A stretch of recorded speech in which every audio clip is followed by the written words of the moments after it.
Hey everybody, welcome back to the LuckyDog podcast. This is your host, Elias Rouse. This podcast is sponsored by EliasRouseMedia.com, photo, video, digital media production.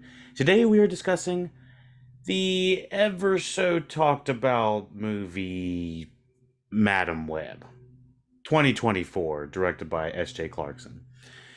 Madam Web is a 2024 American superhero film based on Marvel Comics featuring the character of the same name, produced by Columbia Pictures and the the Bonaventure Pictures in association with Marvel Entertainment and TSG Entertainment, and is distributed by Sony Pictures Releasing.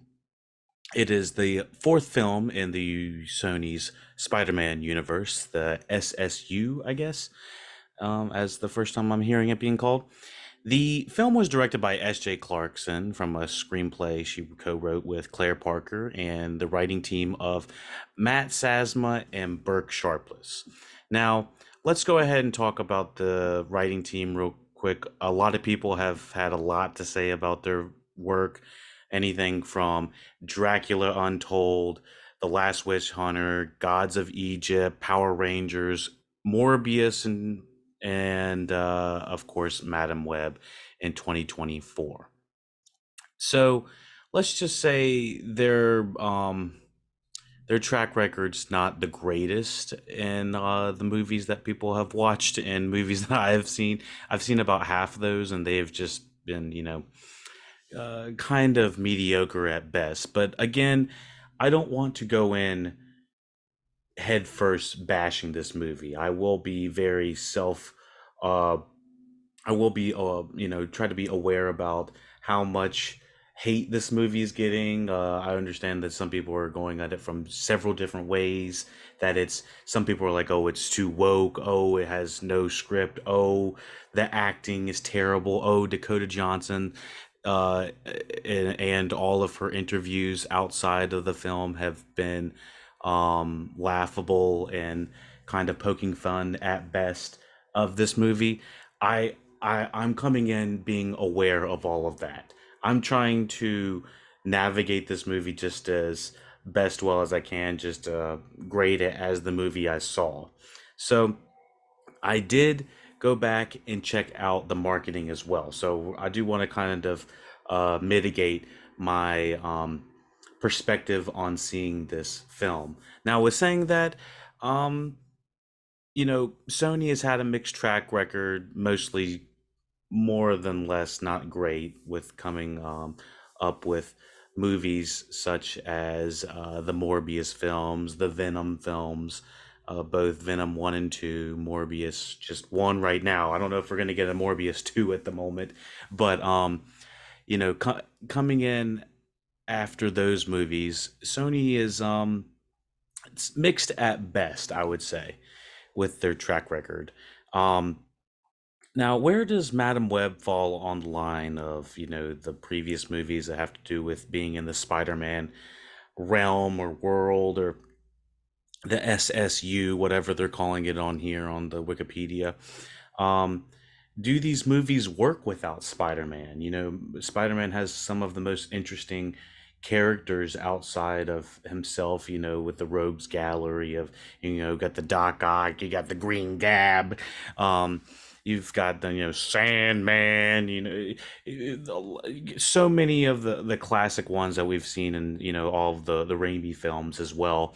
Um, and of course, with having the Sony's animated Spider Verse films come out, the first one being Spider Man Into the Spider Verse, and then the second one that came out, Spider Man Across the Spider Verse, or something like that, or Into the Spider Across the Spider Verse, the last year's one. So both of those movies, the animated movies, are phenomenal. They are the expectation of what we want the majority of, not our only our animated superhero films to be, but they've raised the bar on what an actual live action Marvel comic book movie can be as well, and not just Marvel comic book, but it also as DC comic books as well, and comic books outside of that as included. So Sony has had a track record of some of the worst and some of the best. I want to acknowledge that they have a pretty mixed track record with saying that um, of the content that they've been providing us. So, with saying that, who is in this movie? It stars Dakota Johnson in the title role alongside Sydney Sweeney, Celeste O'Connor, Isabel Merced, Tahar Rahim, and Mike Epps, Emma Roberts, and Adam Scott. In the film, Cassie Webb, spelled with two B's, by the way, played by Johnson, confronts her past while trying to save three young women and their futures from Ezekiel Sims, who's played by Raheem. So let's kind of break this down real quick before we get into the spoiler section. What's going on with this movie? So a lot of people are saying how this movie is bringing us back to the old days of the old superhero days when we were getting like the 2003 or 4 Daredevils and uh the Fantastic Fours in '05, um the bad superhero, the Catwomans of the early 2000s, with Halle Berry. This People are saying that this movie has is on that level. Is it as bad as saying it's the Cats of superhero films? Is it worse than Morbius? Is it worse than Venom 1 and 2? Okay. With saying all that, I think that this movie set out to be and had the potential to be better than all of those films. But somewhere along the way, it just got chopped and screwed in so many ways. I can't even begin to articulate in the ways that everyone would immediately understand, besides saying the action scenes, they're dark, they're dingy, it's nothing that you haven't already seen. There is a time shifting aspect to it that I kind of don't think is shot all that well. The script on a fundamental level of good guys versus bad guys versus what's the motivation for everyone, it is it's flat. It feels like it fails on so many different levels. Like, reasoning of why people are doing certain things is mostly just because the script says so. And I feel bad for the actors that are in this, because based off of the the marketing and the way that the film is advertised, they're like, "Oh, you're gonna get Madam Web, you're gonna get the team up, you're gonna get everyone that you've been looking for and all of your favorite comics," which I haven't heard too many people clamoring for. But I was familiar of Madam Web from the animated Spider-Man Spider-Verse movies with Miles Morales and all that. Um, and gang. So I that was how I was a little bit interested in Madam Web, and I had my hopes up for this movie. But like I said, it fundamentally feels chopped and screwed. It's a bait and switch. They're saying we're getting this big team up, we're gonna get everybody together, we're gonna do this big thing. And really it feels like a big movie that is advertising for the next movie.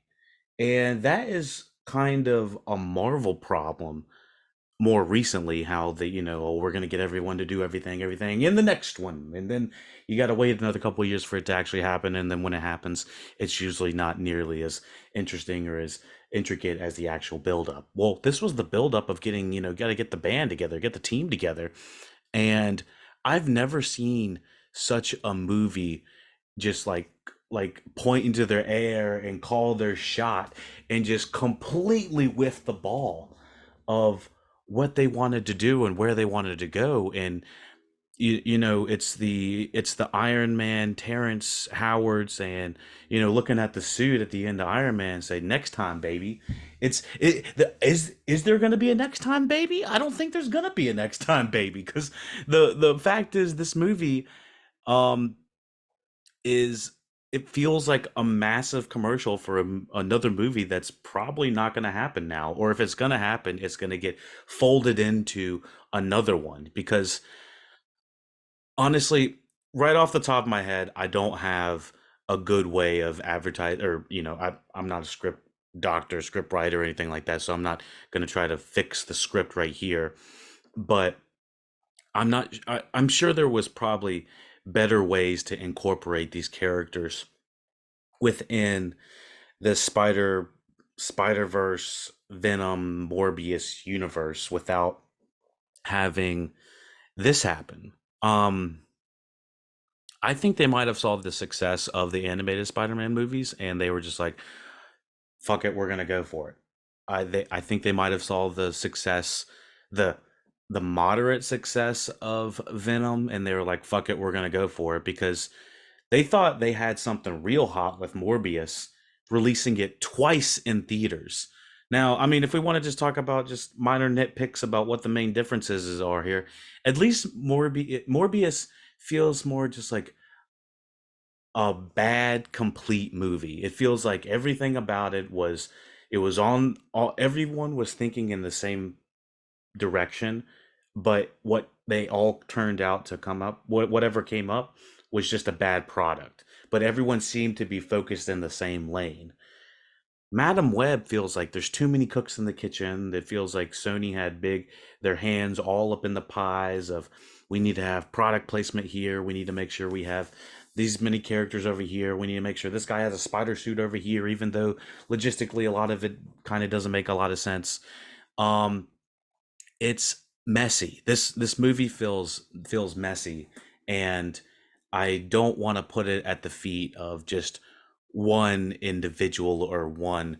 um I don't have a one size fits all kind of, this is what the problem is, because it feels like a multitude of problems. And so yeah, it from a fundamental script level, I feel like there were some massive rewrites. They're hanging out in the woods for a good chunk of the time. uh Dakota Johnson's basically babysitting these 18-year-old characters, but they're actually 30-year-olds in real life. The characters basically feel like they're about 5 years too old, all of them, with the exception, maybe. Okay, so the three main girls, Sydney Sweeney, Isabel, Merced, and Celeste O'Connor, all are like supposed to be like 18-year-old girls or something like that. I don't have their exact ages they're supposed to be, but they're all pushing like late 20s, or late 20s in real life. And so it's hard to believe that they're already like, because they look very, mature in many ways. And we've seen Sydney Sweeney basically do her entire shindig. She's naked on Euphoria. So it's just like, it's hard to kind of put your head in the mindset of, these are supposed to be younger people here. So it's like, I don't, they feel like they should have been, they, they would have been great actors in these parts 5 years ago, probably whenever the script was actually written, 20 years, 10 years ago, whatever.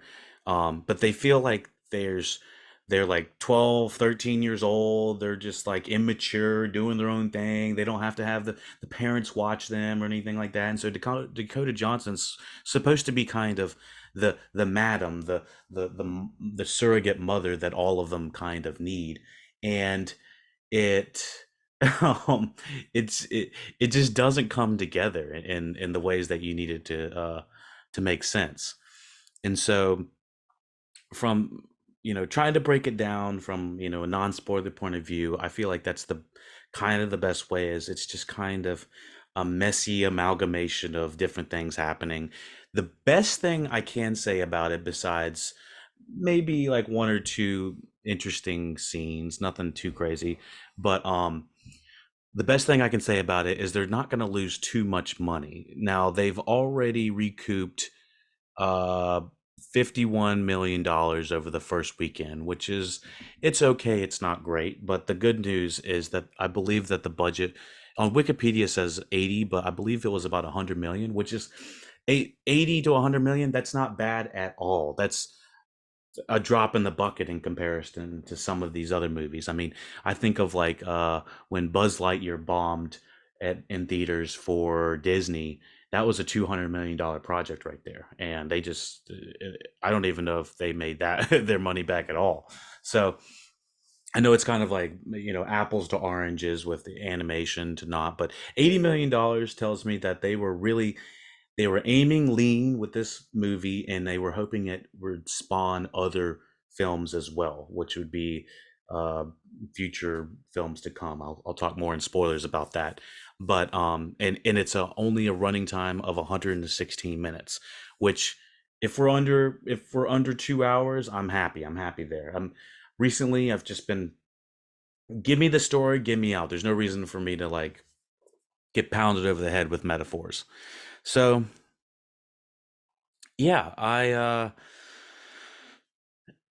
the good things, I think the casting's decent. Dakota Johnson is the the problem with Dakota Johnson. So three girls, all of them basically are doing their job, kind of being immature, what's going on kind of girls. I think they're fine. Dakota Johnson kind of is acting like she doesn't want to be there in some scenes. Other scenes is just kind of like aimless a little bit. And I don't think this is a problem with the the acting. I can't tell if it's because I've seen Johnson be great in things. One of my favorite roles of hers was in Bad Times at El Royale, and I've seen like range on this actor, so I know she can put the work in.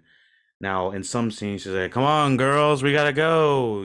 There's an evil Spider-Man thing kind of behind us, so let's go in the car. It's very um aimless in some points, which for me it felt like all of those scenes were reshoots. I could be wrong.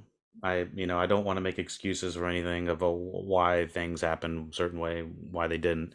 Um, but I think Johnson could have been great, but the script was not giving her anything. And on the direction side, the direction felt kind of. I heard the word CW, or the word, I heard the phrase, this feels very CW with the vibes, the action, the um, the costumes and stuff like that. I didn't quite get CW, maybe just like a spark of CW a little bit in it, but I didn't feel like it was like bashing me over the head, because when I think of CW, I think of kind of like young adult and kind of cheap and a little bit overly bright. I I did feel like it had a little bit more budget than most CW stuff would have. So, yeah, where am I at with this movie? I would give this movie, okay, so I saw it was down to 13% on Rotten Tomatoes. Now, that means 13% of the Rotten Tomatoes critics would actually recommend it. Would I be part of that 13%? Would I recommend Madam Web? No, I don't think I would recommend Madam Web, but does it deserve 13%? No, I don't think it does. Is it my least favorite movie of the year? It's not. As a matter of fact, my least favorite movie this year is not this big amalgamation mess. It it's made by one of my favorite directors. I'll leave it in the podcast feed if you are looking for more information about it. I'll talk about it in the next aftercast. It'll be in probably aftercast 38, I believe. I want to talk about it. It's called The Book of Clarence. It's not really going to be much of a review, but I do want to talk about like James James Samuel.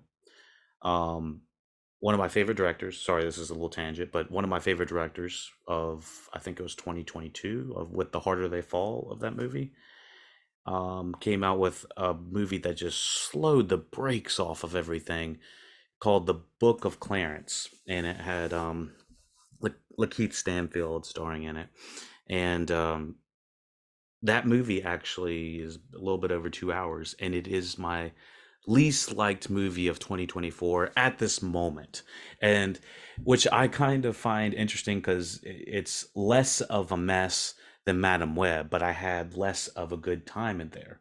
So I do want to kind of, you know, uh, be able to have a different um a perception of, just because a movie's bad or just because I wouldn't recommend it doesn't mean like you shouldn't see it, or maybe you don't like it, or I never wanted to deter people from seeing a movie. Everyone's got their own subjective kind of opinion towards art, and I would like to hear yours. Let me know what you think about the Madam Web review. I would give this Madam Web uh Madam Web.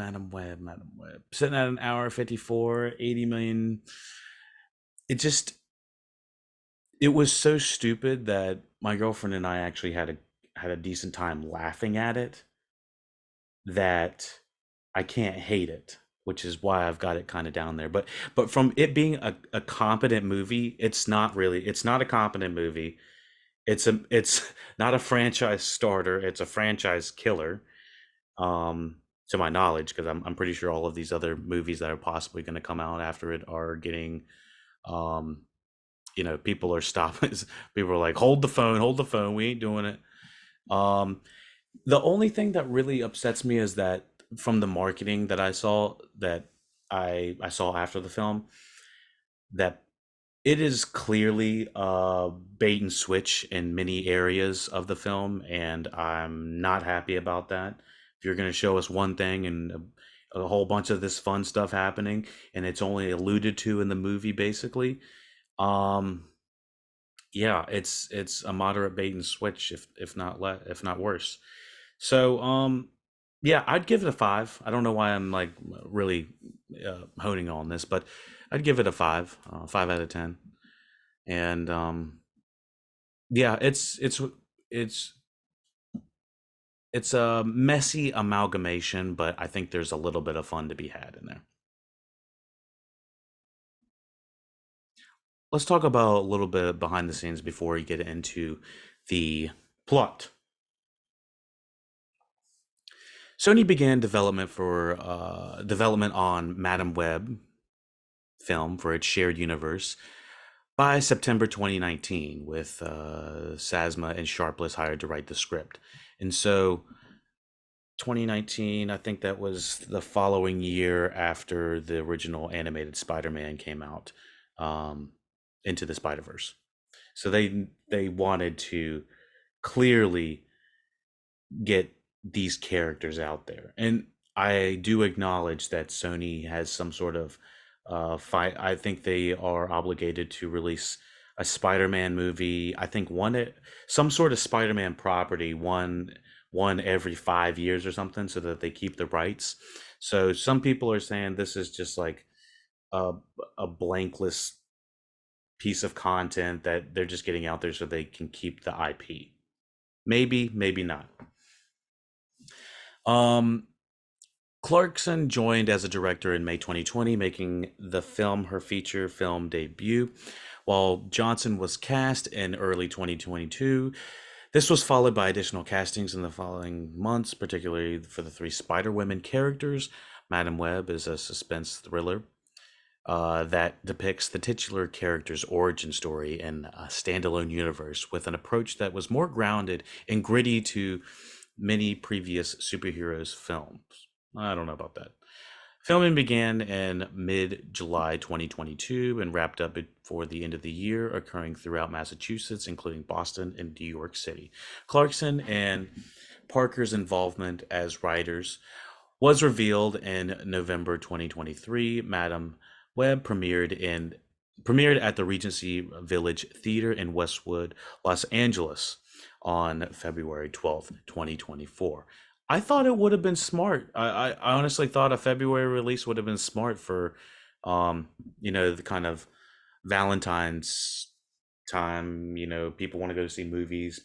Superheroes been kind of popular. I mean, I kind of thought it would have done a lot better, but I don't think the marketing for it did it any favors.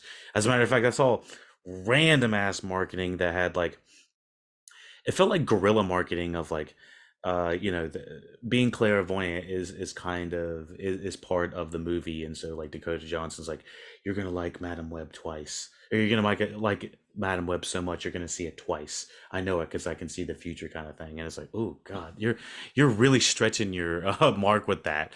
And then obviously the Dakota Johnson talking about the not knowing the three different Spider-Man's No Way Home and all that, calling it the Goblet of Spiders or something like that. I think she has fun on the outlets because she's gotten more talk about the outlets than I think than uh doing the press tour than I think she's actually done uh had any conversations any meaningful conversations about the movie.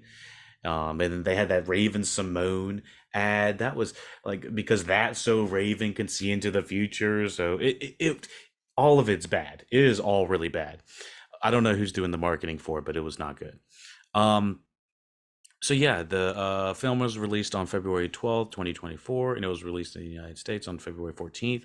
The film was panned by critics and has grossed 52 million worldwide. The film is projected to be a box office bomb.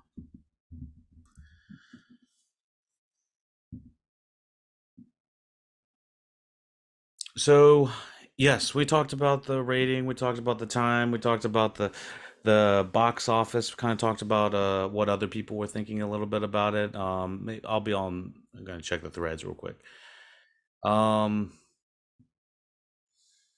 so yeah, got a little Dakota Johnson on Fallon. That definitely that tracks. Madam Web from Cherry Picks, a 27% score, glossy, hyperactive jolt of colorfully unvarnished absurdity that can almost be fun if it wasn't so poorly plotted and obnoxiously dumb. Um, yeah, that's true. Someone says, Madam Web is actually a metaphor for depression. I don't disagree with that, although it might cause depression as well. A Hollywood Reporter just reported the Madam Web flop is wiping out an entire plan for a new movie series as Sony becomes the latest superhero studio in need of a pivot.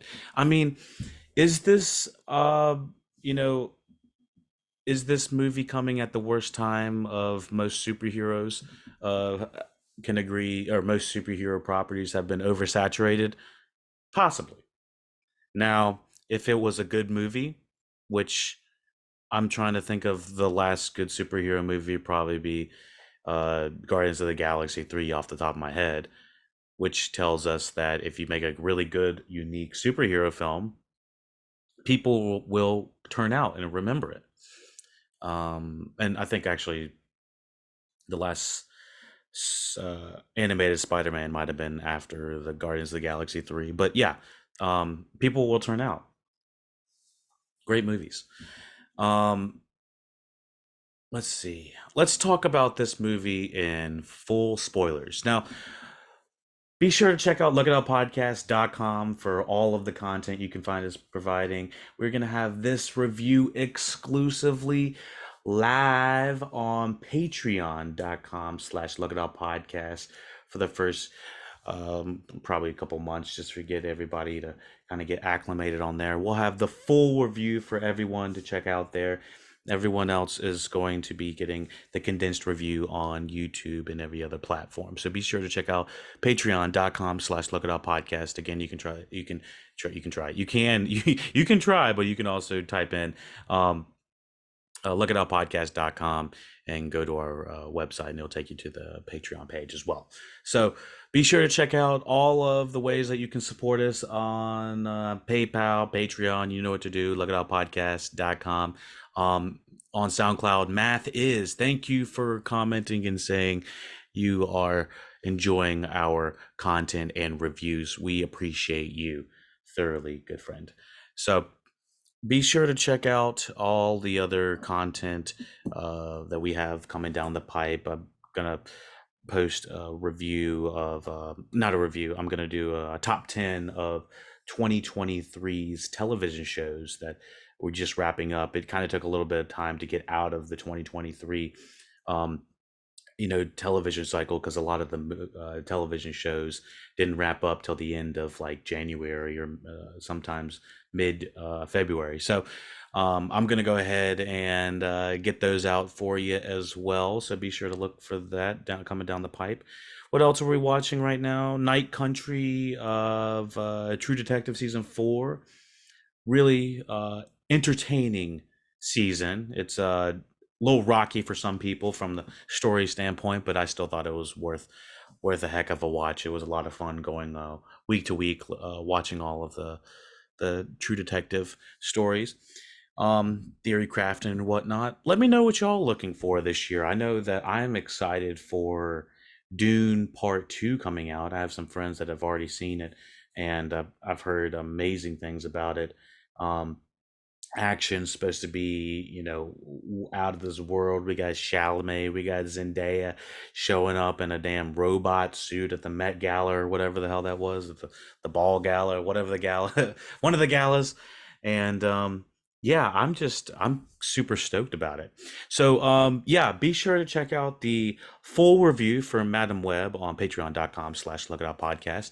It'll be up there for free, and for everyone to check out. And yes, it is the video review, so you'll get to see me acting all crazy. But yeah, be sure to check out all the other ways you can support the Look It Out Podcast. Thank you for listening, watching Look It Out Podcast. Take it easy. And everyone else, let's hop into the spoiler section of Madam Web.